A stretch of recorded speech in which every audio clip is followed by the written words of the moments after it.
Mr. Pawar, Advocate Sachin, Advocate Poonam, and other office bearers of the Solapur Bar Association.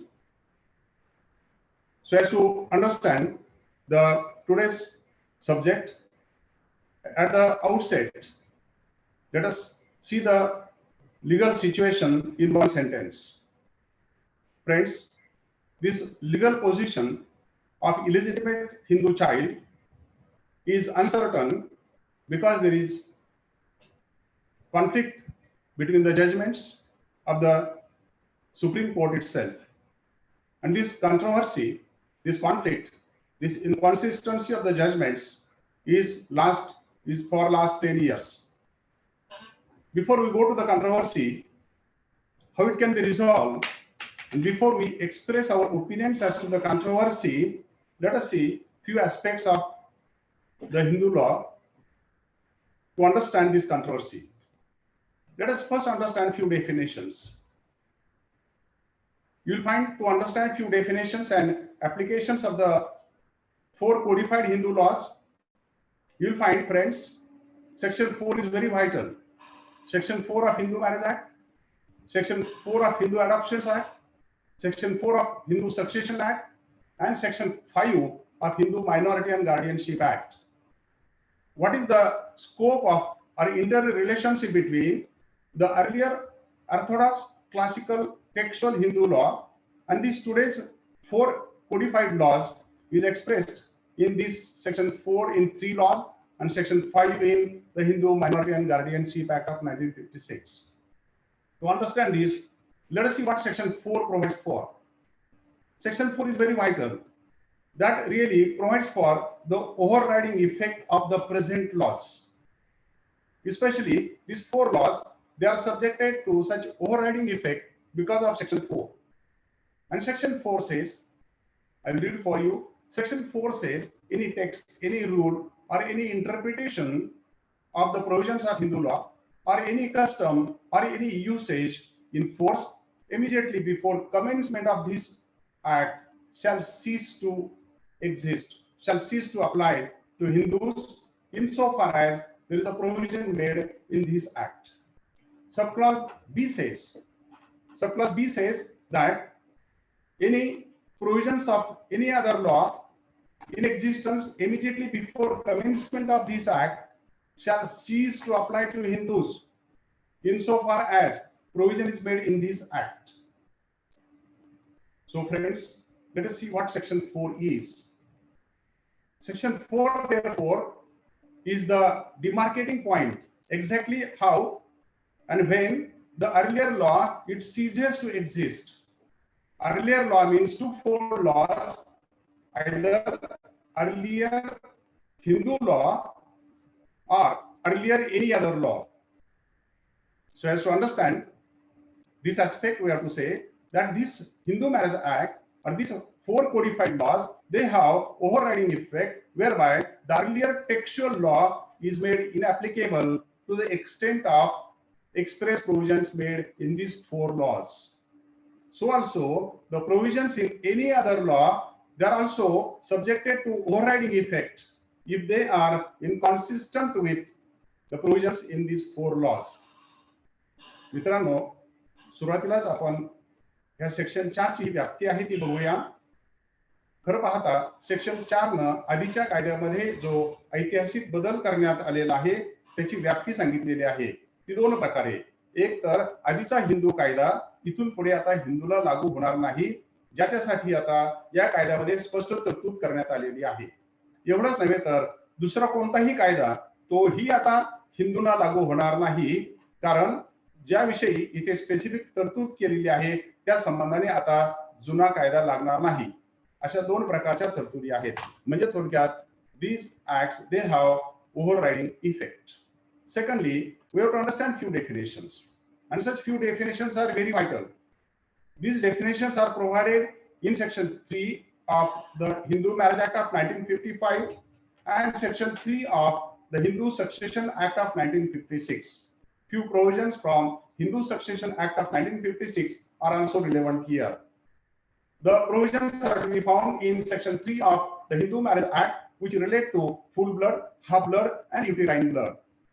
The concept of the full blood is explained in or defined in section 3 as they are such persons so related who are the descendants from common ancestor from the same wife.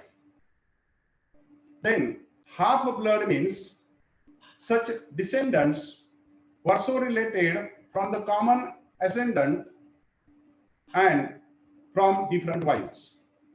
While uterine blood means such persons are so related, they are descendants from common ancestors but from different husbands.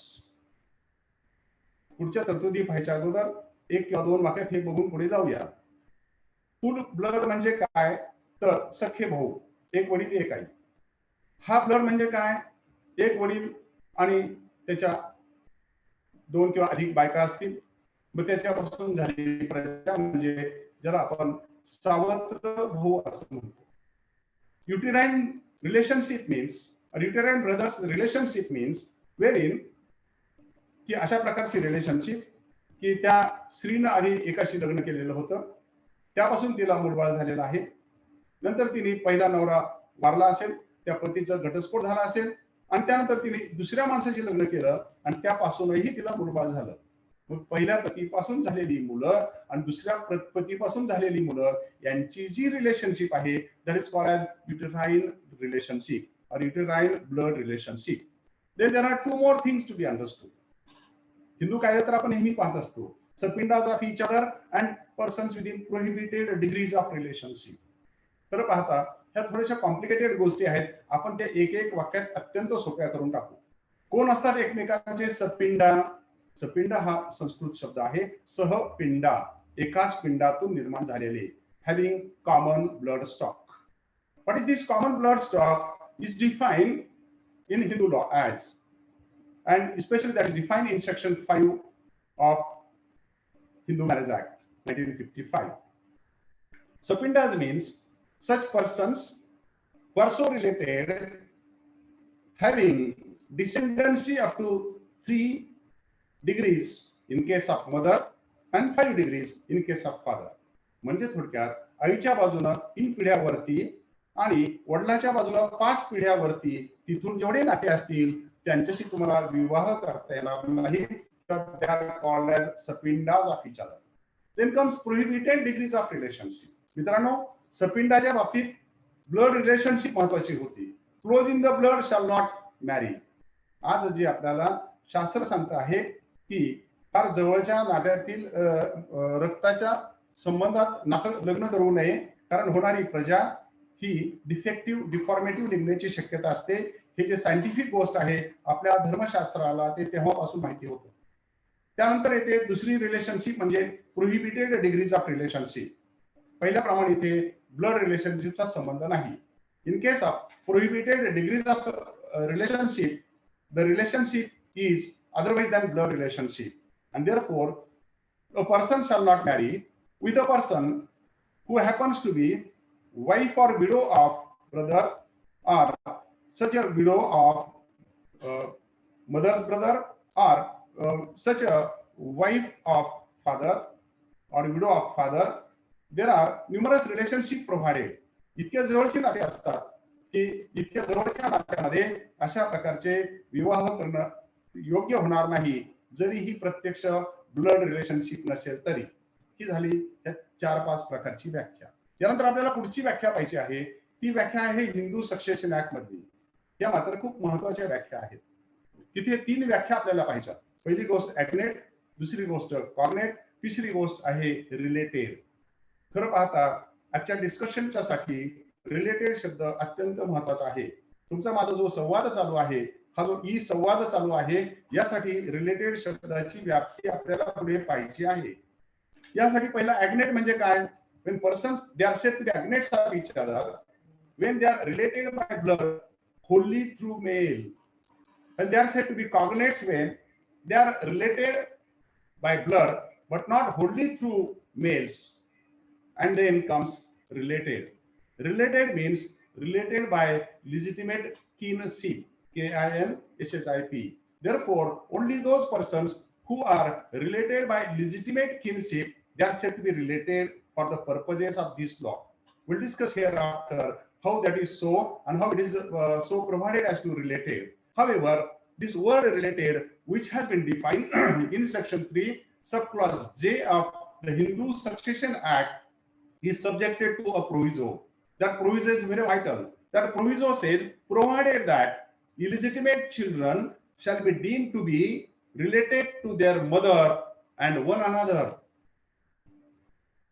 And such relationship is therefore restricted not to father or on father's side, but only on mother and mother's side and the brothers, sisters of such person. Therefore, this proviso of Hindu Succession Act is very material to understand the concept of illegitimacy in this connection. This illegitimacy, therefore, is the consequence stated in section 3. Then comes the question in this connection to be understood, and that question is, what was the position before the commencement of the 1955 Act?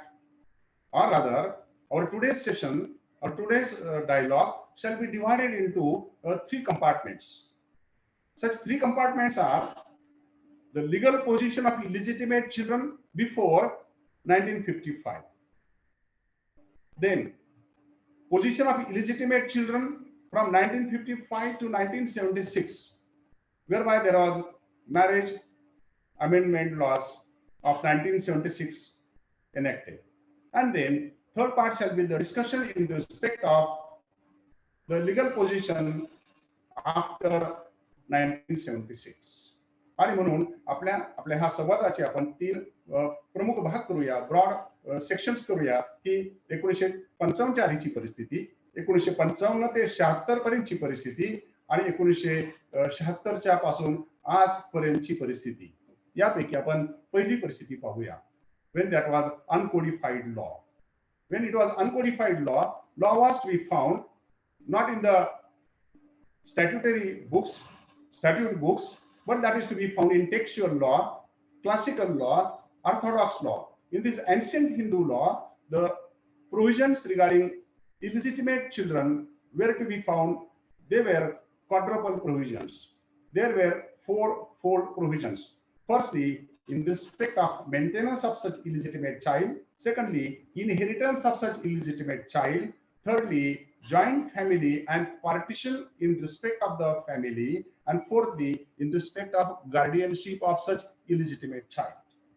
Therefore, this discussion, the prior to this act, is to be understood in these 4 ways. Let us see first, what is the position regarding maintenance? In past, before 1955, as per the textual Hindu law, the illegitimate child was divided into 2 parts, 2 categories. Such classification was illegitimate son and illegitimate daughter. Illegitimate son was entitled to maintenance only from his father, but illegitimate daughter was not entitled to maintenance under the Hindu law. Illegitimate daughter was, during British period, was entitled to maintenance under the Criminal Procedure Code. However, the provisions in this connection are to be found later changed by Minority and Guardianship Act, the Adoption and Maintenance Act after 1956. Then we come to second aspect. Let us see the broad one sentence consequence before 1955 as to inheritance. Regarding inheritance or succession, illegitimate child had no right against father. Regarding succession, illegitimate child had no right against father. However, father was given with an option. He had a right. He may, in his discretion, give a share in the property to such illegitimate child. Giving was permitted, but inheriting the property was not permitted then. Let us see what was joint family and partition, third aspect of the earlier law. And you will find such a child, such an illegitimate child, had no interest in joint family property, and he had no right of partition as per the earlier law. Then comes the fourth aspect, and fourth aspect was regarding guardianship. In respect of illegitimate child, even before 1955, mother had preferential right. During the lifetime of mother, father had no right, and after mother only, father had right in respect of such a guardianship. However, these broad laws are to be divided into two parts. Firstly, in respect of the then four categories in the system, ज्याला आपण Hindu चातुर्वर्ण system असं म्हणतो, त्या चातुर्वर्ण system मध्ये जे समाजातील घटकांचे चार प्रकारचे वर्गीकरण केलेले होते, त्यापैकी शूद्रांच्यासाठी वेगळा कायदा होता, शूद्रांच्यासाठी वेगळे नियम होते आणि बाकी तिघांच्यासाठी म्हणजे ब्राह्मण, क्षत्रिय आणि वैश्य यांच्यासाठी वेगळे नियम होते. शूद्रांसाठी असा नियम होता की illegitimate child he had no right by birth in the property.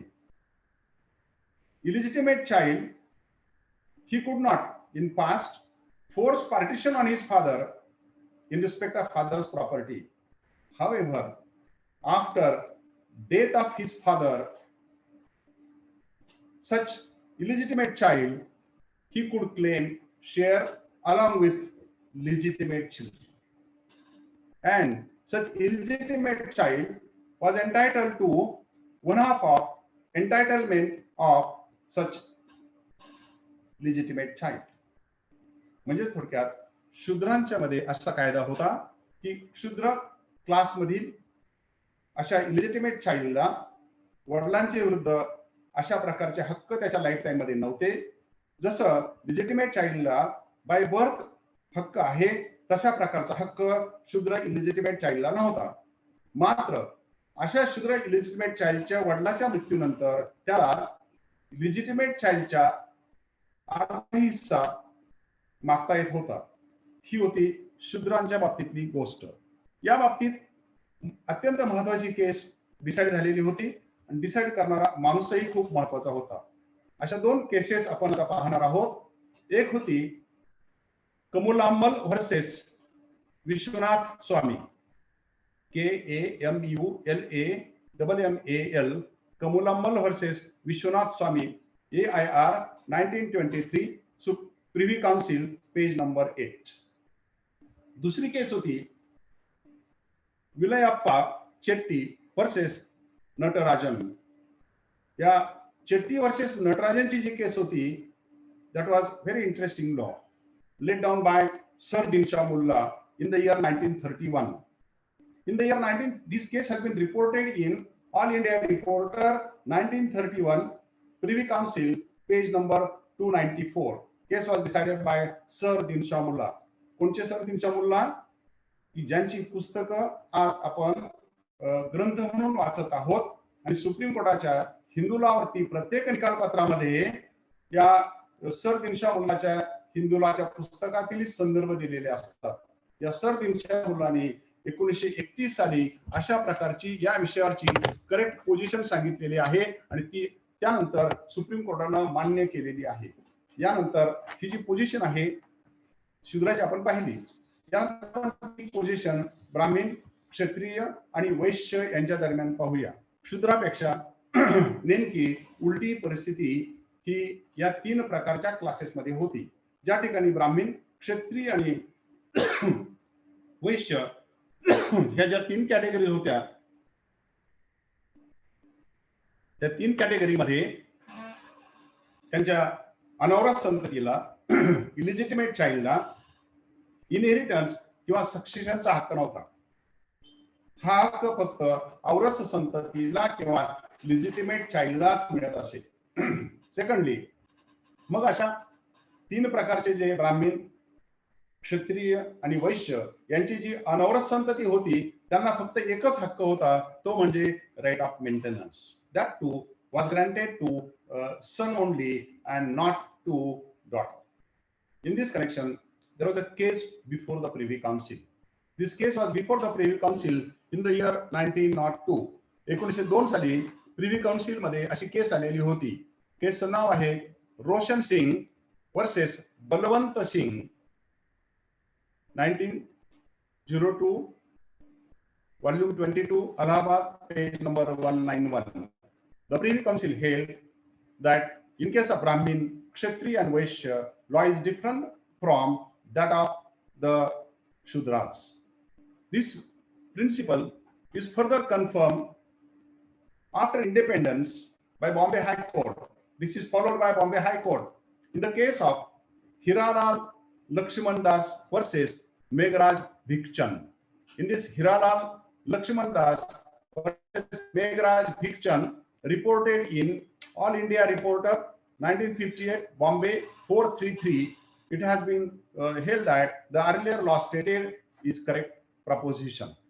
However, this issue has been in discussion before the Supreme Court of India. शूद्राची काय परिस्थिती पाहिजे किंवा बाकीच्या ज्या 3 कॅटेगरी आपण पाहिल्या, ब्राह्मण, क्षत्रिय आणि वैश्य यांच्या दरम्यान काय परिस्थिती असली पाहिजे, या सर्वांचा उहापोह करण्याची संधी सर्वोच्च न्यायालयाला 1961 साली आली.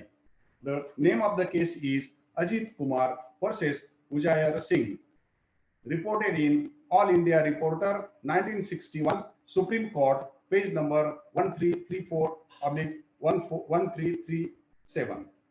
In this case, it has been held that right of illegitimate son is in respect of putative father's self-acquired property in respect of Brahmin, Kshatriya and Vaishya, wherein the earlier principles they came to be explained by the Supreme Court. This entire law was again explained by the Supreme Court in the case of Guru Narayan Das versus Guru Tahel Das.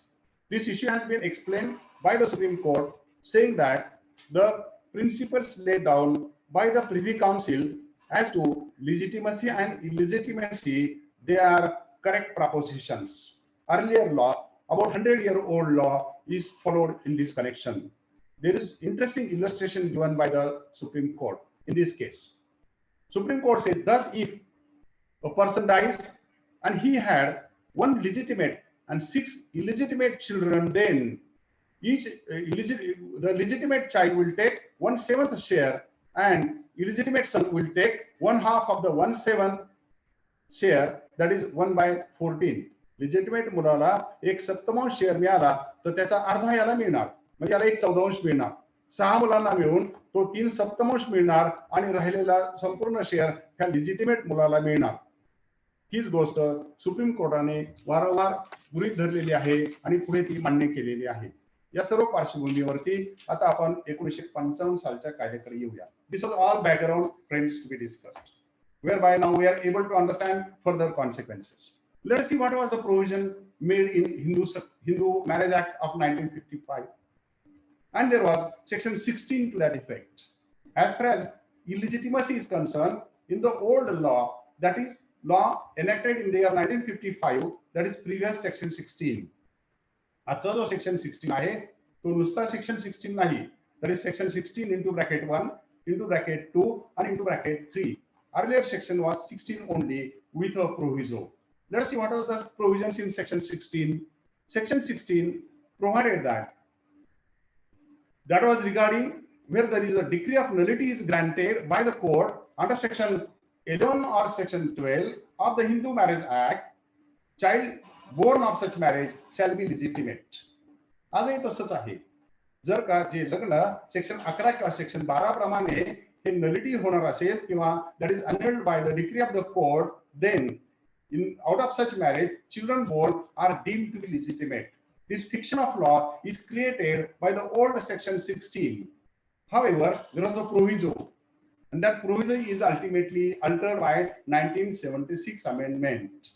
Proviso was nothing shall be construed as conferring rights on such a illegitimate child so born out of marriage declared to be null and void. मित्रांनो, इथे खूप सूक्ष्म दरी आहे, इथे सूक्ष्म भेद आहे. That fine distinction was drawn by the provision and by the proviso. Provision said that any such marriage which is declared to be null and void or which is thereafter annulled by the court by a decree, then such child shall be deemed to be legitimate. अशा 11 का 12 section प्रमाणे कोणतेही विवाह विच्छेदन झाला असेल किंवा ते लग्न अशा प्रकारे that is your speaker is not working.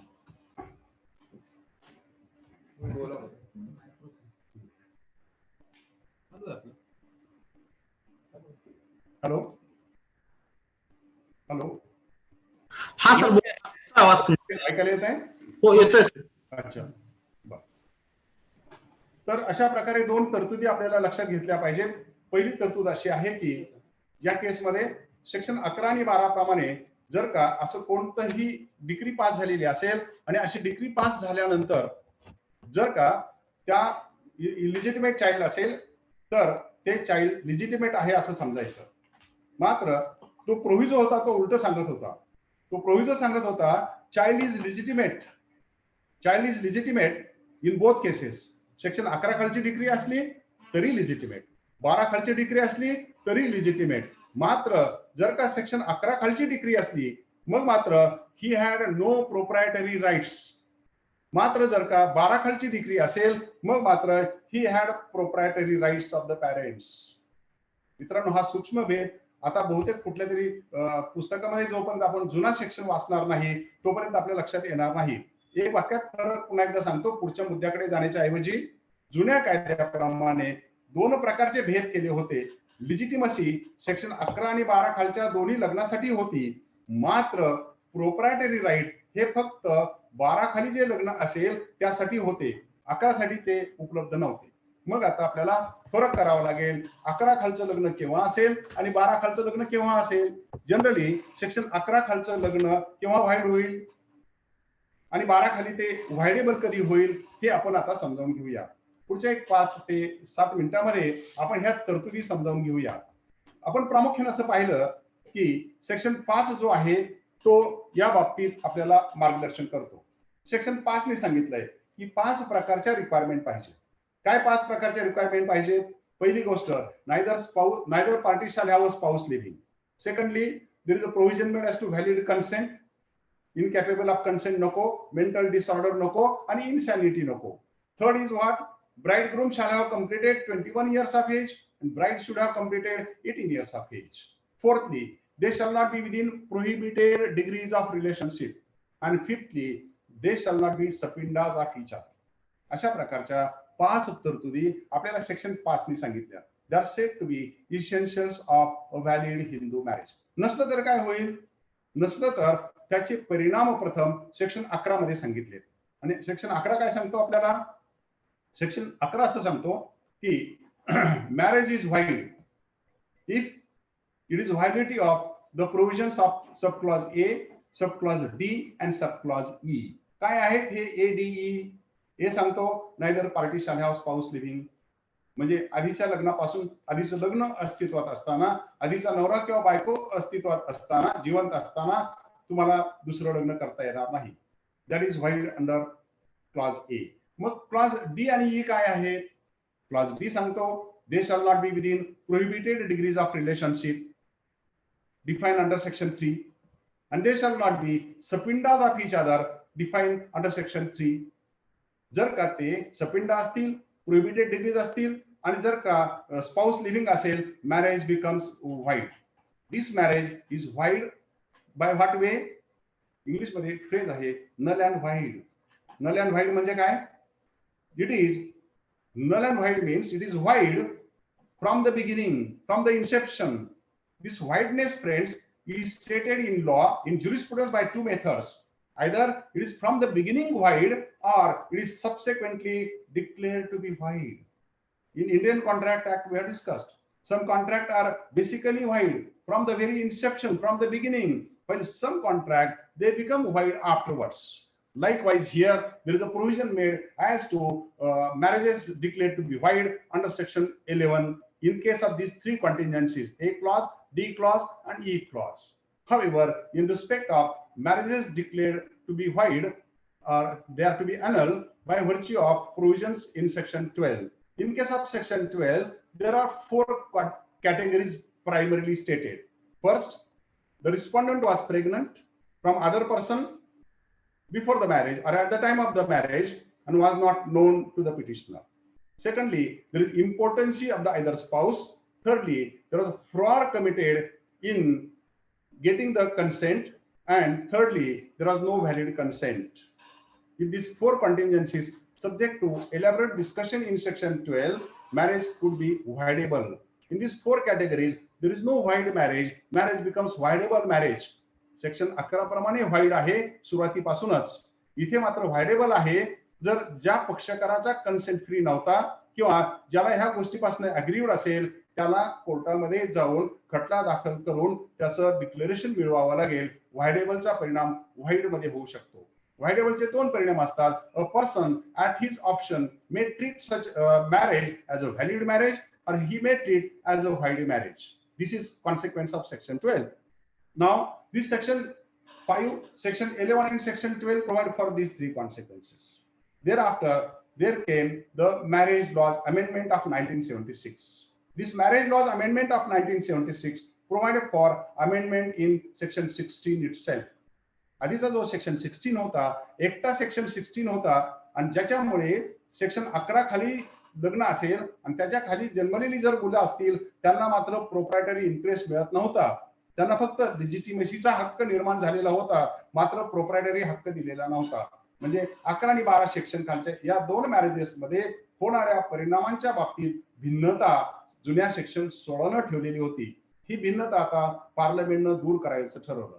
ही भिन्नता दूर करण्यासाठी जे मॅरेज अमेंडमेंट लॉ आली 1976 ची त्यामध्ये तरतूद करण्यात आली. जुना सेक्शन 16 काढून टाकण्यात आला आणि त्याच्याऐवजी सेक्शन 16(1), सेक्शन 16(2), सेक्शन 16(3) असे 3 सेक्शन्स घालण्यात आले. त्याद्वारे सेक्शन 16(1) काय सांगतो तर जे लग्न सेक्शन 11 खाली व्हाईड असेल मग अशा व्हाईड मॅरेजेसची जी मुलं जन्मलेली असतील ती आता लिजिटिमेट समजायची. In respect of section 11 children are said to be legitimate. मग सब क्लॉज 2 काय सांगतो? तो सब क्लॉज 2 सांगतो children born out of marriages under section 12 म्हणजे voidable marriages they are also said to be legitimate. आधी जे एकत्रच सांगितलेलं होतं ते आता वेगवेगळं करून सांगितलं, मात्र दोघांचे परिणाम सारखेच सांगितले. आधी दोघांचे परिणाम वेगळे होते, आता दोघांचेही परिणाम सारखेच सांगितले. ते सब क्लॉज 3 मध्ये sub clause section 16 sub clause 3 says आणि तो सब क्लॉज 3 असं म्हणतो even though such children they are said to be legitimate, they are deemed to be legitimate, nevertheless it shall not be construed and they shall have no rights in respect of property of any other person than their parents. मित्रांनो इथे तर आता मुद्दा आहे आपलं जे सगळं पुढचं डिस्कशन आहे हे एका ओळीवरती येणार आहे. आतापर्यंत आपण बॅकग्राऊंड पाहिलेलं आहे. such children, such illegitimate children now deemed to be legitimate children shall have no right in respect of property of any other person than their parents. म्हणजे थोडक्यात या अनौरस संततीला अनौरस मुलांना आपण लिजिटिमेट समजलेलं आहे, मात्र सक्सेशन का इतर विषयीच्या सगळ्या तरतुदी लागून आहेत. त्यांना त्यांच्या फक्त वडिलांच्या आई वडिलांच्या इस्टेटीमध्ये हक्क मागता येईल, त्यांना दुसऱ्या कोणाच्याही इस्टेटीमध्ये हक्क मागता येणार नाही अशा प्रकारची तरतूद केलेली आहे. या दोन वाक्यावरती आपली सगळा पुढचा केस लॉ मित्रांनो अवलंबून आहे. कोणते दोन वाक्य? Property. What is nature of the property, whether this is ancestral or whether this is separate, what property, that is the issue as to various judgments in the Supreme Court. And secondly, that they shall have no right in respect of other persons other than their parents. Hindu कायद्यामध्ये आपण पाहतो, succession act मध्ये पाहतो, त्या हिंदू माणसाला त्याच्या किंवा हिंदू स्त्री किंवा पुरुषाला वारसांना अनेक प्रकारच्या व्यक्तींच्या इस्टेटीमध्ये हक्क मागता येतो. इथे मात्र जी अनौरस संतती आहे ज्याला कायद्याने आता औरस असं ट्रीट केलेलं आहे त्यांना लिमिटेड हक्क मिळतो, तो म्हणजे फक्त त्यांच्या पालकांच्या इस्टेटीमध्ये. त्याच्या व्यतिरिक्त किंवा त्याच्या बाहेर त्यांना असा हक्क मिळू शकत नाही. That is the consequence. Now let us see where comes the issue. Issue is very simple now that how that term property is to be understood. ह्या इलिजिटिमेट चाइल्डला जर हक्क द्यायचा असेल तर त्याला को पर्सनली मध्ये हक्क द्यायचा का, अँसेस्ट्रल प्रॉपर्टीमध्ये हक्क द्यायचा का त्याच्या फक्त वडिलांच्या सेपरेट प्रॉपर्टीमध्ये हक्क द्यायचा? That was the question debatable in the supreme court till today. The debate started in the year 1996. Issue relates back to 1996 when there was a case before the apex court, the name of the case was K. Kalyani Amma versus K. Devi. Kalyani Amma's spelling आहे KALLIANI, Kalyani Amma versus K. Devi. This case is reported in 1996, volume number 4, SCC, page number 76. After amendment law or the marriage amendment laws of 1976, for the first time, constitutional validity of section 16 into bracket 3 came to be challenged before the Supreme Court. जी 76 ची amendment आली, section 16 जो बदलला गेला, त्या बदललेल्या section 16 ची घटनात्मक वैधता आता सुप्रीम कोर्टासमोर प्रथमतः चॅलेंज करण्यात आली 1996.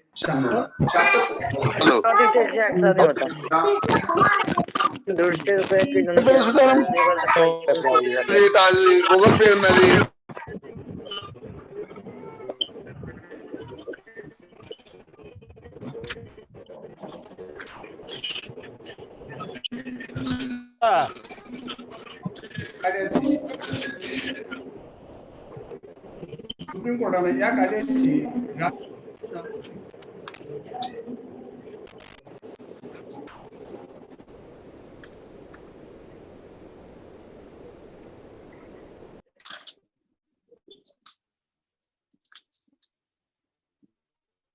beneficial legislation. There is a social reform, and after recommendation, thereby it is dealing from section 11. खरं पाहता सुप्रीम कोर्टाने या केसमध्ये अत्यंत सुंदरपणे विश्लेषण केलेलं आहे. त्यांनी सांगितलं की प्रथमतः जो सेक्शन 11 खालचा प्रोव्हिजो होता, जुन्या सेक्शन 16 खालचा जो प्रोव्हिजो होता तो काढून टाकला, कारण आधीचा 16 सेक्शन हा 11 सेक्शनची लिंक होता, तसंच तो 12 सेक्शनची सेपरेटली लिंक होता, तो एकत्रितरित्या लिंक नव्हता. That has been dealing from section 11, and therefore the full status has been conferred on such illegitimate child. Supreme कोर्टाने डिक्लेअर करून टाकलं की जी अमेंडमेंट आली आहे त्या अमेंडमेंटचा साधा सोपा अर्थ असा होता आहे की अशा इलिजिटिमेट चाइल्डला फुल स्टेटस प्राप्त झालेला आहे. However, this full status is in respect of properties of their parents only. They are treated as legitimate, but they cannot succeed to the properties of the relations. 3 वाक्य फार महत्वाचे आहेत की कल्याणी अम्माच्या केसमध्ये. पहिली गोष्ट, त्यांना इतरांचे वारस होता येणार नाही, आई वडील सोडून इतरांच्या प्रॉपर्टीमध्ये हक्क मागता येणार नाही, आणि त्यांना जो हक्क मिळणार आहे तो एकत्र कुटुंबाच्या इस्टेटीमध्ये मिळणार नाही. As such, there was right conferred on them, but there was limited right given to the properties, and that is in respect of parents only. काही का असेना त्यांचा हक्क रेकॉग्नाइज झाला. सेक्शन 16(3) हा घटनात्मक दृष्टीनं वैध आहे असं ठरण्यात आलं. Law was laid down by the apex court in the year 1996. सर्वांना असं वाटलं चला एक प्रकारचा याचा मुद्दा तर मिटलेला आहे, but that was not so. Before the supreme court in the year 2003 there was a case, that was the case of Jinia Keotin versus Kumar Sitaram Manji. Jinia, J-I-N-I-A, Keotin, K-E-O-T-I-N versus Kumar Sitaram Manji, reported in 2003, volume number 1, SCC, page number 730. And herein, Supreme Court took a view, thereby, to some extent, following the decision in Kalyani Amma's case. Supreme Court here said that there is express mandate of legislation. We are bound by the legislation and we cannot re-legislate. आम्ही आता पार्लमेंटच्या म्हणण्याच्या विरुद्ध अर्थ काढता कामा नये, नाहीतर आम्ही पुन्हा स्वतः कायदा केला आहे असा त्याचा अर्थ होईल. We cannot rewrite the law. आणि जर का तो पार्लमेंटचा कायदा आहे जो कल्याणी अम्मामध्ये एक्सप्लेन केलेला आहे त्याचा अर्थ करायचा असेल तर इलिजिटिमेट मुलाला फक्त वडिलांच्या आणि आईच्या इस्टेटीमध्ये हक्क सांगता येईल, दुसऱ्या कोणाच्या इस्टेटीमध्ये हक्क सांगता येणार नाही. त्यांना को-पार्टनरच्या वडिलांच्या इस्टेटीमध्ये हक्क सांगता येणार नाही, त्यांना को-पार्टनर होता येणार नाही. वडिलांच्या सेपरेट सेल्फ एक्वायर्ड प्रॉपर्टीमध्ये त्यांना हक्क सांगता येईल. अशा प्रकारचा निर्णय 2003 साली आला.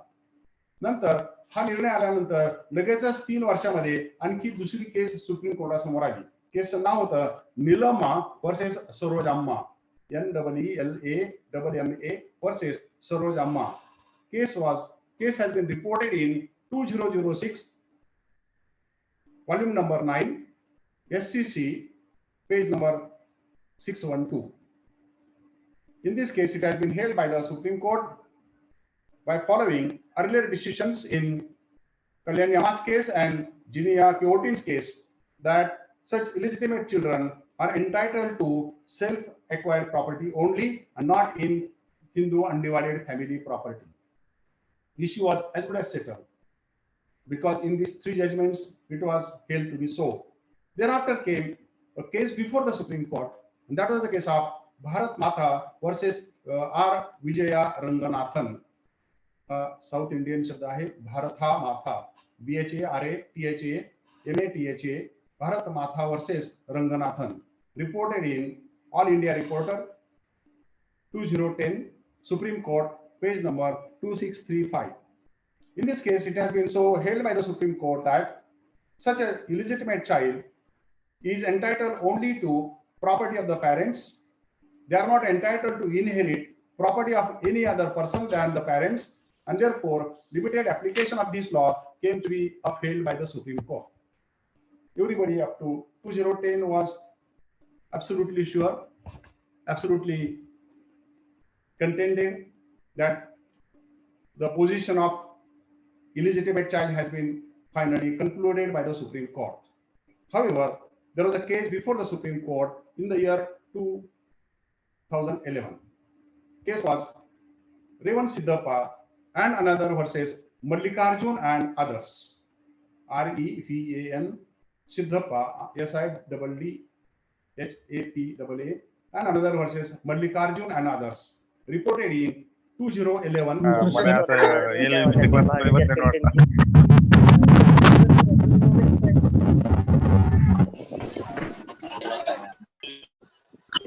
Then,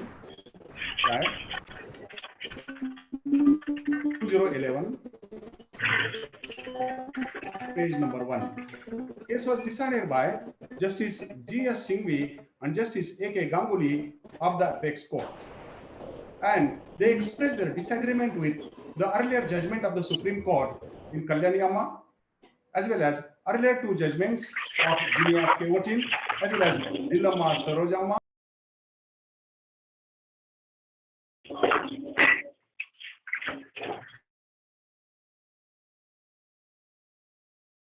Supreme Court, they held in this connection. They said that it is a beneficial legislation. Let us see the purpose of the law, and there shall be such interpretation annexed, interpretation to be done, which is in furtherance of the purpose of the legislation. Therefore, beneficial construction rule of interpretation is to be followed. In our college days or earlier days of lawyering, we discuss interpretation of statute as explained in Dr. Singh's case or Dr. Avatar Singh's book.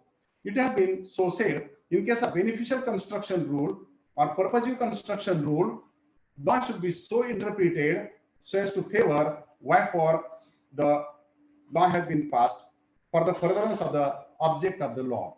And therefore, court here said that this law, this section 16(3) cannot be restricted to the property or the self-acquired property of the parents. They further decided and they further held that even such an illegitimate child is entitled to a share in the property of no vice. As such, the provisions are held to be applicable in respect of co-personal property and Hindu undivided family property. In short, earlier principle was that such an illegitimate child is entitled to the share in the property of self-acquired of the parents. However, in respect of this case, it has been held that the illegitimate child is entitled even in respect of co-personal property or Hindu undivided property. As there was disagreement amongst the benches of equal number, as per the rules of the Supreme Court, it is to be referred to the larger bench. All cases were decided by two judges bench, division bench. Now it was to be decided by the full bench. And therefore, these two honorable judges made a reference to the Chief Justice of India, Honorable S.H. Kapadia, as he then was. And accordingly, case has been referred for decision by the larger bench in the year 2011.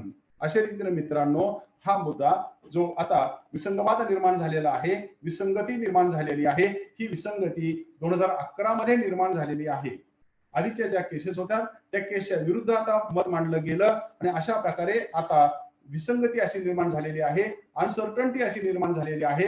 एक तर हा कायदा फक्त पालकांच्या किंवा आई वडिलांच्या separate प्रॉपर्टीमध्ये आहे का तो हिंदू अनडिवायडेड फॅमिली, को पार्सनरी आणि अँसेस्टर मध्ये सुद्धा आहे. आणि हा मुद्दा आज तागायत पेंडिंग आहे. एवढंच नव्हे तर गेल्या वर्षी 2019 साली जस्टिस उदय ललित आणि जस्टिस बोस यांच्या समोर एक केस न्याय निर्णयासाठी आलेली होती. नेमका हाच मुद्दा त्या केसमध्ये होता.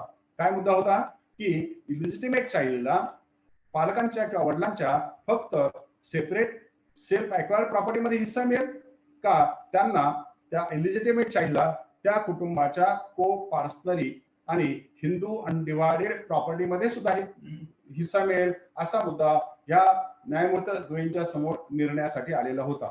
मात्र ऑलरेडी या केसचा रेफरन्स फुल बेंचकडे झालेला असल्यामुळे त्यांनी आपली असमर्थता दर्शवली आणि सांगितलं की जोपर्यंत रेफरन्स उत्तर मिळणार नाही तोपर्यंत आम्हाला काहीही करता येणार नाही. आणि म्हणून त्यांनी ते मॅटर स्टे केलं आणि अशा रीतीने असे अनेक खटले आता न्याय निर्णयासाठी प्रलंबित आहेत. यासाठी आपण जस्टिस गांगुली आणि जस्टिस सिंघवी यांनी जो रेवंत सिद्धप्पाच्या केसमध्ये निकाल दिला आहे त्याची कारण मीमांसा करूया. त्याची कारण मीमांसा करताना त्यांनी फार सुंदर उदाहरणं दिलेली आहेत. त्यांनी फार सुंदर फिलॉसॉफी मांडलेली आहे. ती फिलॉसॉफी त्यांची अशी होती, ते दोघं जण असं म्हणतात, न्यायमूर्ती असं म्हणतात, law can never B static. कायदा कधीही हा एका ठिकाणी थांबणार नाही. It shall be flexible, it shall be changeable.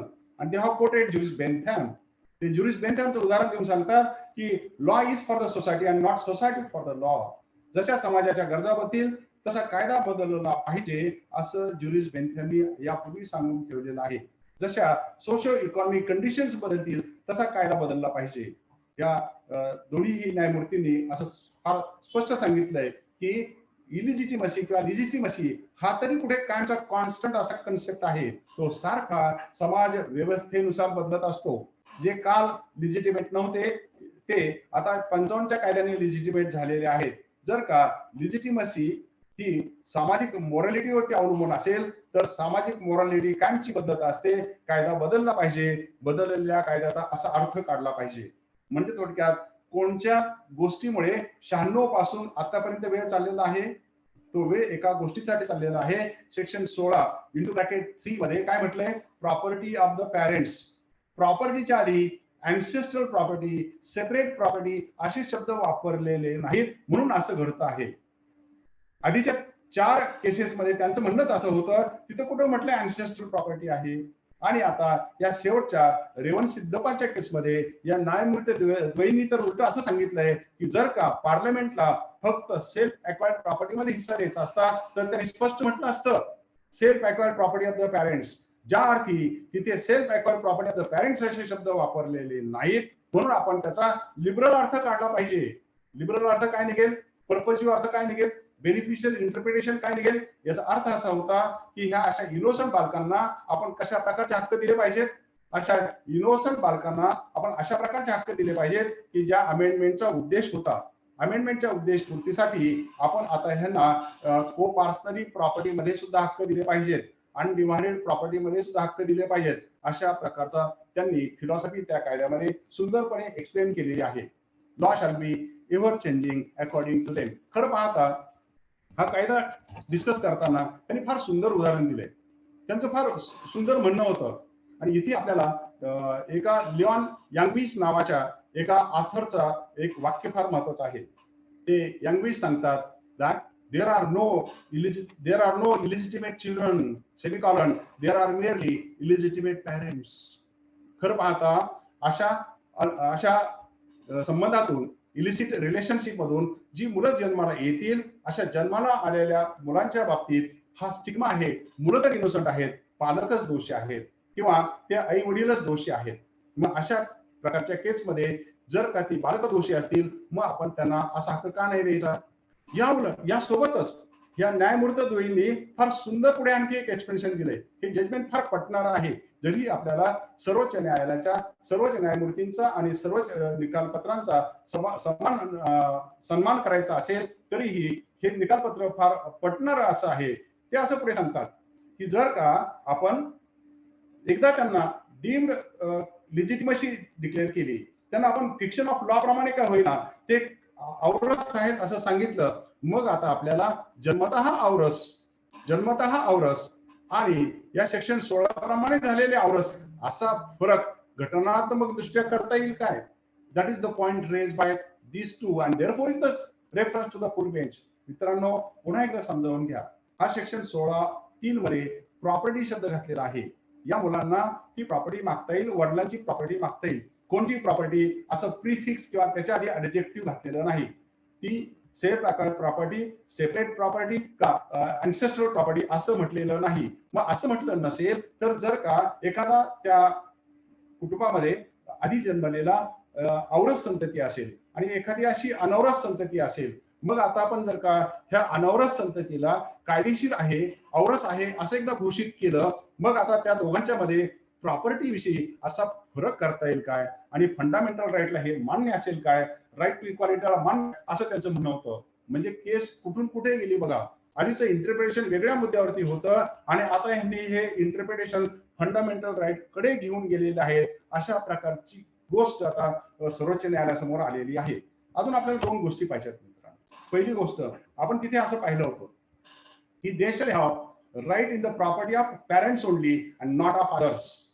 आणि अशाच प्रकारची गोष्ट मुंबई उच्च न्यायालयाच्या समोर डिस्कशनला आलेली होती, न्याय निर्णयासाठी आलेली होती. तो मुद्दा असा होता की अशाच एका कुटुंबामध्ये अनौरस संतती होती आणि त्या अनौरस संतती असलेल्या कुटुंबामध्ये त्या मुलांनी, अनौरस मुलांनी आता आपल्या आई वडिलांच्या ऐवजी त्यांनी आता आपल्या आजोबांच्या इस्टेटीमध्ये हक्क मागितला. Issue was very simple. One sentence issue was whether an illegitimate child can claim share against or issue against the parents, grandparents or not. म्हणजे थोडक्यात अशा माणसाला ग्रँडपॅरेंटच्या इस्टेटीमध्ये असा हिस्सा मागता येईल का मागता येणार नाही. Issue has been discussed and decided by the Bombay high court. The name of the case is Shahaji Kisan Asme versus Sitaram Kondaji Asme, reported in AIR 2010 Bombay, page number 24, and has been held here that such an illegitimate child is entitled to claim property of the parents only and they are not entitled to claim property of the grandparents. Issue at this stage, we wait for a moment. Issue at this stage is very simple. Illegitimacy concept, as so far we understood, has been explained in all these cases to mean as त्या इलिजिटिमसीचा काय अर्थ आहे, इलिजिटिमसी कोणत्या प्रकारे येईल. आणि या सर्व न्याय निर्णयांच्या मध्ये सुप्रीम कोर्टाने असं म्हटलेलं आहे ही इलिजिटिमसी किंवा हे अनौरस संतती कशाची असली पाहिजे, ही फक्त त्या मॅरेज मधून असली पाहिजे की जे मॅरेज सेक्शन 11 प्रमाणे किंवा सेक्शन 12 प्रमाणे हे वाईट ठरवण्यात आलेलं आहे किंवा अनल करण्यात आलेलं आहे आणि त्याचे परिणाम सेक्शन 16(3) मध्ये सांगितलेले आहेत. त्यांनाच फक्त ही लिजिटिमसी कन्फर्म केली, त्यांनाच फक्त असे राईट्स दिलेले आहेत. आणि जर लिजिटिमसी आपण जे ऑर्डिनरी पार्लन्स मध्ये म्हणतो त्याचं काय, ऑर्डिनरी पार्लन्स मध्ये म्हणजे विवाह बाह्य संबंधातून झालेली संतती किंवा अडल्ट्रस जीवनातून झालेली संतती. जर का एखाद्या व्यक्तीनं विवाह बाह्य संबंध ठेवून त्याला जर का दुसऱ्या स्त्रीपासून मुलगा झाला असेल तर त्याचं डिस्कशन आपण करत नाही. आपण हे सगळं डिस्कशन मित्रांनो कशाचं केलेलं आहे किंवा आता हा जो मुद्दा हिंदू मॅरेज ऍक्ट आणि सक्सेशन ऍक्ट मध्ये समजावून घ्यायचा आहे तो फक्त आतापर्यंत आपण डिस्कस केलेला आहे. तो म्हणजे काय, जी संतती ही सेक्शन 11 प्रमाणे असलेल्या व्हाईट मॅरेज मध्ये झालेली आहे किंवा सेक्शन 12 प्रमाणे झालेल्या व्हायडेबल मॅरेज मधून झालेली आहे त्यांनाच कायद्याने पूर्ण स्टेटस दिलेला आहे. They are deemed to be completely fully legitimate. That was the issue concern. That we have to understand. म्हणजे थोडक्यात आपल्याला आता हे डिस्कशन मध्ये दोन भाग केले पाहिजे की जी संतती ही विवाह बाह्य तर आहेच आहे, परंतु ती 11 आणि 12 मध्ये कव्हर झालेली नाही, त्याला हे डिस्कशन लागू नाही, त्यांना फुल स्टेटस प्राप्त केलेलं नाही, त्यांना असं फिक्शन ऑफ लॉ दिलेलं नाही. हे जे सेक्शन 16(3) मध्ये तरतूद आहे याला म्हणतात फिक्शन ऑफ लॉ. खरं पाहता ते औरस नाहीतच, मात्र कायद्याने ते इनोसंट असल्यामुळे त्यांच्यावरती औरस असा शिक्का मारलेला आहे आणि त्याला औरस असल्याचं प्रमाणपत्र देऊन त्यांना फुल स्टेटस दिलेलं आहे. हा आपला लिमिटेड स्कोप होता. आपल्या ह्या डिस्कशन मध्ये आतापर्यंतच्या डिस्कशन मध्ये जी संतती सेक्शन 11 किंवा 12 नाही, जी कोणत्याच प्रकारच्या मॅरेज झालेली नाही, जी विवाह बाह्य आहे, मग अशा प्रकारच्या केसमध्ये मात्र वेगळा नियम आहे, तो आपण आता यानंतर बघूया. यासोबतच आपल्याला आणखी एक मुद्दा पाहायला पाहिजे. अलीकडे आपण फार जास्त मान्य झालेली गोष्ट आहे लिव्ह इन रिलेशनशिप, आणि ती कोर्टाने पण मान्य केलेली आहे. मग जर का आता सेक्शन 11-12 कोणत्याच प्रकारचं लग्न नाही, मात्र there is such a leave in relationship, आणि जर का लिव्ह इन रिलेशनशिप मधून जर का संतती झाली तर मग त्याला आपण काय म्हणणार? मग ती विवाह बाह्य म्हणायची का आपल्या ह्या डिस्कशन मध्ये घ्यायचं? त्यांना हे रेवणसिद्धपाचा किंवा रेफरन्स मधला निर्णय लावायचा का लावायचा नाही? आणि you find friends here we have to make a distinction.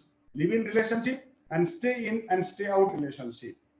म्हणजे थोडक्यात विवाह बाह्य संबंध किंवा अडल्टस रिलेशनशिप असेल तर आताचं डिस्कशन लागू नाही, ते कधीही औरस होणार नाही, त्यांना फुल स्टेटस प्राप्त होणार नाही. मात्र जर का there is leave in relationship and it is presumed, it is construed that there was a deemed marriage, then very well there can be such a status conferred under section 16 into bracket 3 that will be interpreted that way. However, that is a question of fact, and that is dependent on the evidence before the court. Accordingly, this issue can be discussed. At this juncture, we come to another issue, and that another issue is, in my opinion, when प्राध्यापक गणेशराव पवार यांनी मला सांगितलं की sir या विषयावरती तुम्ही lecture द्या, then I started searching whether there any recent case law on the issue or not, and then I found one case law on this issue. खरं पाहता आधीच जे आपण डिस्कशन केलं त्याला एक मोठा बायपास करणारा एक निर्णय मद्रास हायकोर्टाने दिलेला होता. त्या केसचं नाव आहे बालकृष्णन वर्सेस सेल्व्ही. केस निकालात निघालेली आहे 23 August 2017. Second appeal number 725/2001 Madras high court. आणि त्यांनी आता इतकं सुंदर विश्लेषण त्याच्यात केलंय. खरोखरच डॉक्टर रामचंद्रन नावाचे जे न्यायमूर्ती त्याच्यात होते त्यांनी फार सुंदरपणे या केसचं विश्लेषण केले. त्यांनी सांगितलं की नुसता ह्या सेक्शन 16(3) लावून आपल्याला चालणार नाही. सेक्शन 16(3)च्या इंटरप्रिटेशन बरोबर while interpreting section 16 into bracket 3 we have to take into consideration section 8 of Hindu Succession Act. काय सांगतो section 8? We have discussed or we know the recent decision of the Supreme Court in the case of Uttam versus Saubhag Singh, and we know the decision of the Uttam versus Saubhag Singh reported in All India Reporter 2016 Supreme Court page number 1169. ही जी उत्तम versus Saubhagya सिंगची केस आहे, काय आहे issue? एक वाक्यातला मुद्दा आपण सांगूया, ठरवूया की जर का हिंदू कोपार्सनरी मध्ये 17 जून 1956 नंतर मृत्यू घडला, सेक्शन 6 लागू झाला, नोशनल पार्टिशन झालं, आणि त्यानंतर सेक्शन 8 प्रमाणे त्या हिंदू कोपार्सनरच्या इस्टेटीचं सक्सेशन करायची वेळ आली, काय होतं? In Uttam versus Saubhag Singh, it has been explicitly made clear by Justice Nariman and his companion judge of the Supreme Court of India that such property in the hands of the heir becomes his separate property. आता जर का वडिलांच्या मृत्यूमुळे वारसांच्या हातामध्ये estate आली तर ती त्यांच्या हातामध्ये कोपार्सनरी राहत नाही, ती हिंदू अनडिवाइडेड फॅमिलीची राहत नाही. That becomes a separate property as per the provisions of section 8. That is a settled law. That is not a new law, friends. खरं आता हे काही नवीन नाही याच्यात. This was the case decided by justice M.H. Baig of Allahabad high court in the year 1966. 50 वर्षापूर्वी justice बेग साहेबांनी ही केस decide केलेली होती, commission of wealth tax versus Ram Rakshpal. आणि तेव्हा त्यांनी सांगितलं होतं सेक्शन 8 लागू झाला की वारसांच्या हातामध्ये आलेली इस्टेट ही त्याची सेल्फ एक्वायर्ड प्रॉपर्टी असते, ती काही वडिलोपार्जित राहत नाही. आणि मग आपला मुद्दा फार सोपा झाला. तेच तर आता नरिमन साहेबांनी 2016 साली उत्तम वर्सेस सौभागच्या केसमध्ये पुन्हा सांगितलं की ही प्रॉपर्टी त्या वारसांच्या हातामध्ये आता सेल्फ एक्वायर्ड राहील. जर काही प्रॉपर्टी सेल्फ बॅकवर्ड राहिली तर काय झालं, ते सेक्शन 16चं डिस्कशन, 16(1), 16(2), 16(3) कशावरनं सुप्रीम कोर्टामध्ये मतभेद होते. आता ही वारसांना मिळालेली ही इस्टेट, इलिजिटिमेट चिल्ड्रनला मिळायची इस्टेट, त्याला आता ह्या इस्टेटीमध्ये हक्क सांगता येईल का नाही. मग जर का अशा प्रकारची इस्टेट असेल आणि ते इलिजिटिमेट चाइल्डच्या हातामध्ये, जर का त्या इलिजिटिमेट चाइल्डच्या प्युटेटिव्ह फादरच्या कडून त्याच्या वडिलांच्या मृत्यूनंतर त्याला मिळालेली असेल, की तिची झाली सेल्फ ॲक्वायर्ड. जर का ती त्याची सेल्फ ॲक्वायर्ड झाली तर काय होईल, त्याची सेल्फ ॲक्वायर्ड झाल्याबरोबर ती प्रॉपर्टी आता अँसेस्ट्रल राहिली नाही. अँसेस्ट्रल राहिली नाही असं झाल्याबरोबर आता काय होईल तर हा जो इलिजिटिमेट चाइल्ड आहे त्या इलिजिटिमेट चाइल्डला आधीच्याच निर्णयाप्रमाणे हक्क मागता येईल. इश्यू फक्त कुठे राहील तर जिथे अजून सेक्शन 8 लागू झाला नाही, याच कुटुंबासाठी हे महत्वाचं राहील, किंवा जेथे जेथे को पार्सनरी आहे तेथेच हे लागू राहील. जिथे जिथे 17 जून 56 नंतर कर्त्या माणसाचा मृत्यू झालेला आहे आणि आता को पार्सनरच्या हातामध्ये इस्टेट आलेली आहे, as per section 8 that becomes self acquired property, earlier case will be applicable and not Revanasiddappa केस.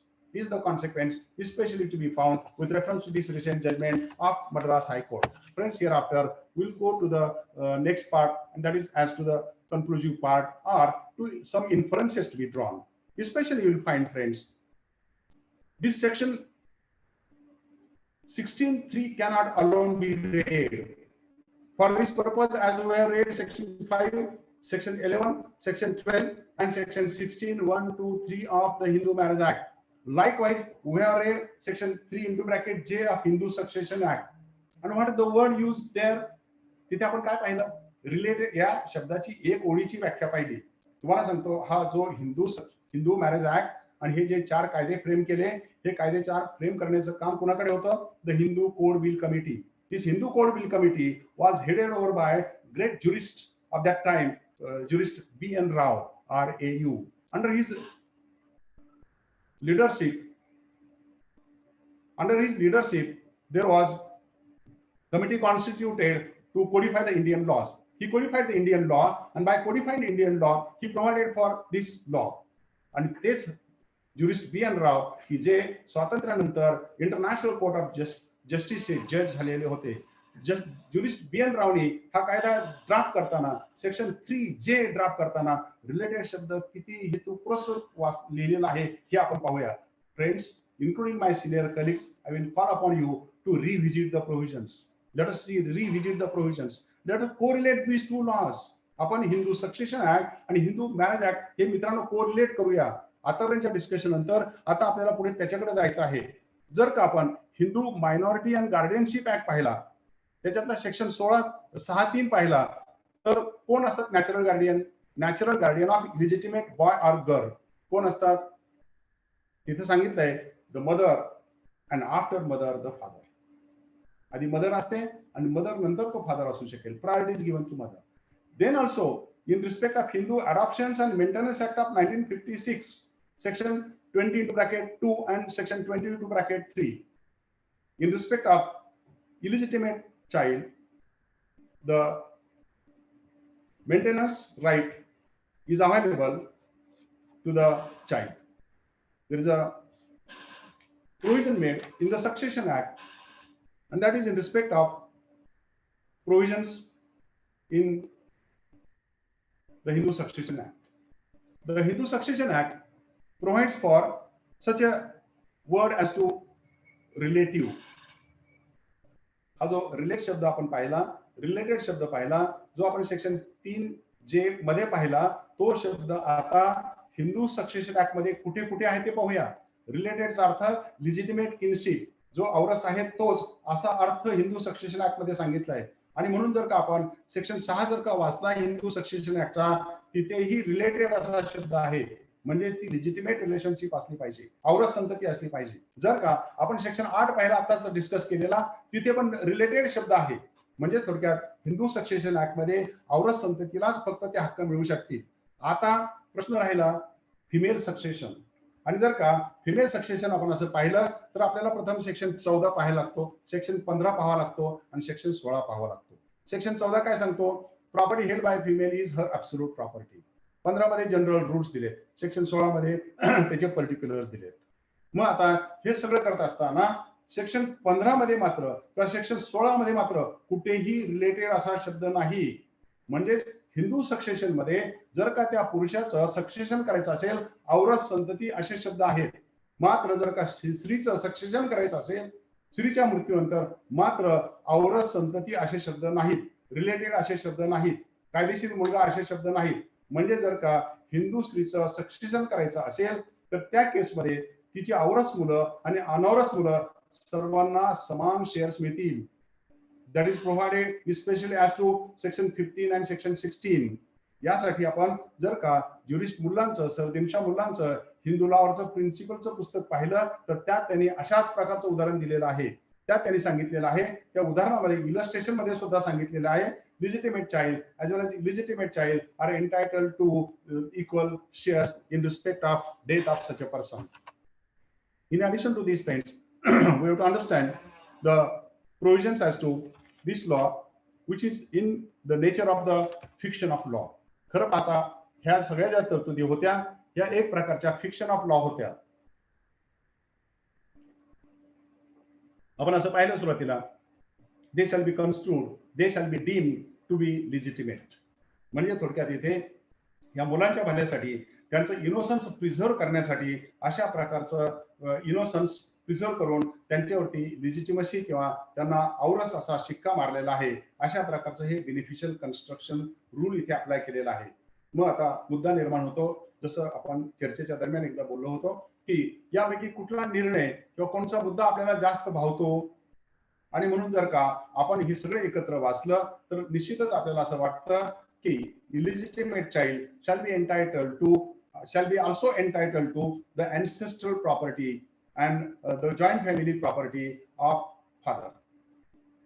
मदरला तर आहेच आहे, फादर मध्ये सुद्धा त्याला अँसेस्ट्रल प्रॉपर्टी मध्ये मागता येईल. अशा प्रकारचा अर्थ इथे निश्चितच काढला जाईल आणि काढण्याची शक्यता आहे. घटनेचं जर इक्वॅलिटीचं प्रिन्सिपल वापरलं तरीही अशाच प्रकारचा नियम होऊ शकतो. अशा प्रकारची ही अनसर्टन्टी आता कायद्यामध्ये आहे की जर का आता अनौरस संतती असेल तर अनौरस संततीला पहिल्या 4 निर्णयाप्रमाणे फक्त सेपरेट प्रॉपर्टीमध्ये हक्क मिळणार आहे काय, किंवा या रेवण सिद्धप्पाच्या केस प्रमाणे आता त्याला त्या वडिलांच्या को-पार्सनरी प्रॉपर्टीमध्ये किंवा हिंदू अनडिवायडेड फॅमिली प्रॉपर्टीमध्ये सुद्धा हिस्सा मागता येईल काय, हा प्रश्न आहे. मुद्दा पेंडिंग आहे. जेव्हा हा मुद्दा डिसाइड होईल तेव्हा निश्चितच पुन्हा एकदा गणेशराव तुमच्याकडे येऊया आणि ह्या मुद्द्याचं आपण पुन्हा एकदा खुलाशावार विश्लेषण करूया. एकच परत सांगतो की संपूर्ण डिस्कशन हे यासाठीच होतं की जे सेक्शन 11 किंवा 12 प्रमाणे झालेल्या लग्नातून झालेली संतती होती ते लग्न वाईट ठरलं तरी मुलं मात्र औरस आहेत आणि त्यांना अशा प्रकारचे हक्क आहेत. जी संतती ही अडल्ट्रस आहे किंवा जी संतती विवाह बाह्य संवादातून झालेली आहे, विवाह नसताना झालेली आहे, त्यांना हे रूल लागू होत नाहीत. अशांच्या बाबतीत आता एकच रूल लागू होतो आणि तो म्हणजे they can claim estate of mother and in case of mother there is no such distinction as to legitimate and illegitimate by virtue of section 15 and 16 of the Hindu Succession Act. Thank you very much. Ganesh Rao, hello. Just a minute, queries काय आहेत का आपण विचारा please. Yes sir, ज्यांना कोणाला काही queries असतील they can ask by chat.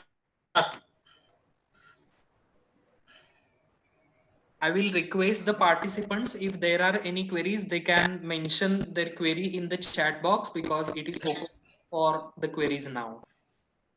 Request to all that no thanking message, please ask queries. Because of those thanking messages, we miss queries.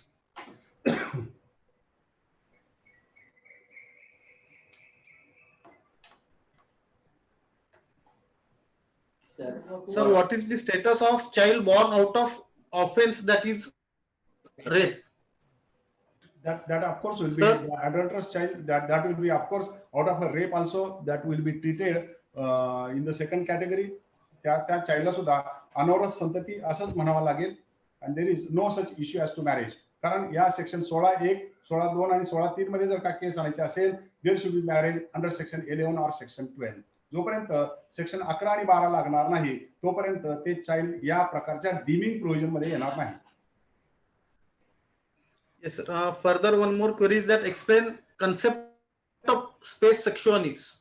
Space succession is a different concept. Space succession means that in respect of any property, there cannot be succession in abeyance. Space succession means succession in abeyance. Succession in abeyance is a rule of succession law, especially in Indian Succession Act and also in Hindu Succession Act. Space succession is mere chance of succession. Mere chance of succession म्हणजे काय की आज तो वारस होऊ शकत नाही, आज त्याला त्या प्रॉपर्टीमध्ये कोणताही हिस्सा नाही, मात्र तो कॉन्टेम्प्लेट करतोय की त्याचे उदाहरणार्थ त्याचे वडील आधी वाढतील मरतील आणि त्याच्यानंतर तो हिस्सा त्याला मिळू शकेल. जी गोष्ट हायपोथेटिकल आहे किंवा कोणत्या तरी कॉन्टिंजन्सीवरती अवलंबून नाही आणि ती सरळपणे सक्सेशन मध्ये बसणार नाही, त्याला स्पेस सक्सेशन किंवा मिअर चान्स ऑफ सक्सेशन असं म्हणतात. There is no actual succession. Sir, what happens if there is a status quo? So for new cases, which ratio will be application in Mallikarjun? The day before also I was delivering a lecture and same question was asked, because this is the question usually faced by the judges in our judiciary. Usually we have to argue. We cannot say that Revan Siddhappa is pending for full bench decision for 10 years or so. To my mind, it is more arguable and authentically or emphatically arguable in case of Revan Siddhappa versus Mallikarjun's case, because to my mind it stands the test of the equality principle in the constitution, as well as the purposive legislation rule applies to it. Most important part is that property. जर का खरंच पार्लमेंटला काही हे हक्क limit करायचे असते तर पार्लमेंटने तिथं सांगितलं असतं सेल्फ अक्वायर्ड प्रॉपर्टी. ज्या अर्थीच पार्लमेंटने सेल्फ अक्वायर्ड प्रॉपर्टी किंवा प्रॉपर्टीला आधी अशा प्रकारचं विशेषण लावलेलं नाही, त्या अर्थी असा छान अर्थ काढता येऊ शकतो की पार्लमेंटला सगळ्या प्रकारची प्रॉपर्टी म्हणायचं होतं. Any further question? Section 8 of Hindu Succession Act is correlated with Section 13 Clause 3. Yes.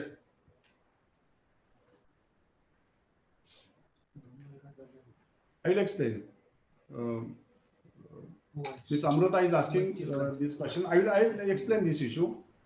Issue is in respect of Section 8 applied along with Section 16.3.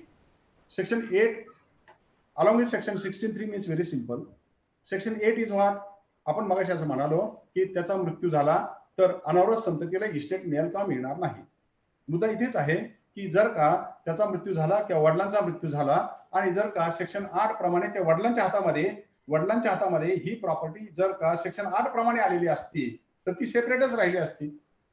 उत्तमच्या केसमध्ये जे नरिमन साहेबांचं जजमेंट आहे त्याप्रमाणे जर का कोणत्याही हिंदूच्या हातामध्ये त्याच्या वडिलांच्या मृत्यूनंतर आलेली इस्टेट असेल, that is treated as a self acquired property.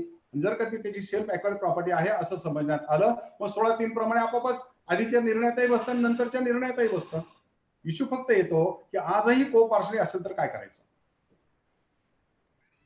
Sir, one more query is there. Though live-in relationship is held legal, the agreement made for the same is not been registered or notarized. So how can a live-in relationship be proved so that the child born out of the wedlock can get his rights? This issue pertains to Indian Evidence Act and especially in respect of the burden of proof provided in this connection. तर आता हा मुद्दा या कायद्यात जसा आहे तसं हे लग्न सिद्ध करायचं असेल तर आपल्याला एव्हिडन्स ऍक्ट वाचावं लागेल आणि मग एव्हिडन्स ऍक्ट मध्ये जे कोणची गोष्ट सिद्ध करण्यासंबंधीचे जे नियम आहेत ते लागू होतील. अगदी आपण छोटंसं उदाहरण घेऊया की यासाठी साक्षी पुरावे नोंदवावे लागतील आणि कोणाचे साक्षी पुरावे नोंदवता येतील. आपल्याला बघा सेक्शन 45 ते सेक्शन 51 मध्ये एक्सपर्ट एव्हिडन्सची व्याख्या दिलेली आहे, एक्सपर्ट एव्हिडन्सचे इलस्ट्रेशन दिलेले आहेत आणि मग अगदी साधा त्या गल्लीत राहणारा एखादा माणूस सुद्धा सांगू शकेल हे दोघ जण इथे एकत्र राहत होते. That is deemed to be the marriage for this purpose. Okay sir. ही गोष्ट प्रत्यक्ष येणाऱ्या साक्षी पुराव्यावरतीच फक्त लागू राहील. Yes Sandeep. Pratik.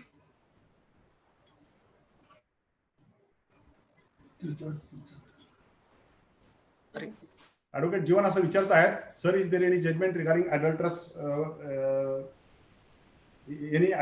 Child.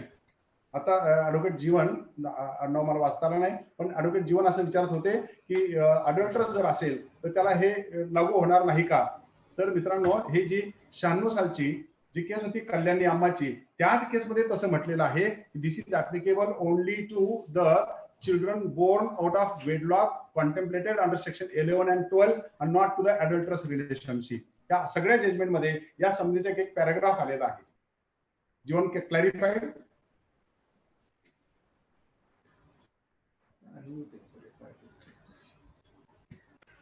Any further questions? Sir, one more question. Just a minute, sir. Beneficial interpretation of the legislations is always welcomed, but why such interpretations are not being made uniformly in all personal laws? That is one issue, but it all depends on while amending this, what was to be seen. What happened, I'll tell you. When Marriage Laws Amendment 1976 was provided, in this Marriage Amendment Laws of 1976, in the preamble and the object of the law itself, this uncertainty was stated. This issue was stated. तो जो marriage laws amendment act of 1976 आहे तो कशासाठी करण्यात आला, त्याच्या objective मध्येच त्या सेक्शन 16 मधला जो संदर्भ आहे हा दिलेला होता आणि हे ठीक होणार नाही अशा प्रकारचा खुलासा सेक्शन त्या ऑब्जेक्ट मध्ये दिलेला आहे. आणि त्यासाठी तर मग आता आपल्याला इंटरप्रिटेशन करायचं आहे. आपल्याला दुसरा रूल माहिती आहे इंटरप्रिटेशन ऑफ स्टॅट्यूटचा. काय नियम आहे की every statute shall be so interpreted so as to further the objects. त्या ऑब्जेक्ट मध्येच लिहिलेलं होतं की सेक्शन 16 मुळे या एका प्रकारच्या किंवा सेक्शन 11 खालच्या लग्न संबंधातून होणाऱ्या इलिजिटिमेट चिल्ड्रनच्या बाबतीत जो अन्याय होतो आहे तो तर आपल्याला दूर करायचा आहे आणि तो अन्याय दूर करण्यासाठी असं इंटरप्रिटेशन काढण्यात आलेलं आहे. Okay, sir. One more important is there. What is the position of surrogate child in respect of legitimacy? No, in case of surrogate child, it is perfectly legitimate. There is no question of any illegitimacy.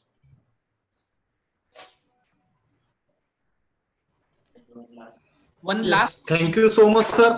Now, okay. Yes, thank you very much. Nilesh, thank you. One last question. So, is there any relation of legitimacy and the biological paternity evidence in live-in case? There is one issue, and in that case, issue was as to whether so as to it was a case under maintenance. I don't remember the name of the case now, but there was a case regarding DNA test, and there was a case regarding maintenance. In case of a maintenance, that child made an application for DNA test so as to make a provision for maintenance. However, court declined such order to be passed, and his application for maintenance was also rejected because for the purpose of deciding the paternity in such cases, DNA tests are not allowed, was the observation of the court. Yes, sir. Thank you so much. Now I request Joint Secretary of Solapur Bar Association, Advocate Vaishali Bansode Madam, to have vote of thanks. Good evening, everyone. It gives me an immense pleasure to tender the vote of thanks. Firstly, I would like to thank our keynote speaker, Dr. Sudhakar Awad sir, for honoring us with his time and valuable knowledge. It was truly an inspirational session for all of us. There were so many confusions about Hindu illegitimate child before lecture, but so everyone get clarification for the same. Sir explained and clarified confusion and uncertainties by the Supreme Court about Hindu illegitimate child very well.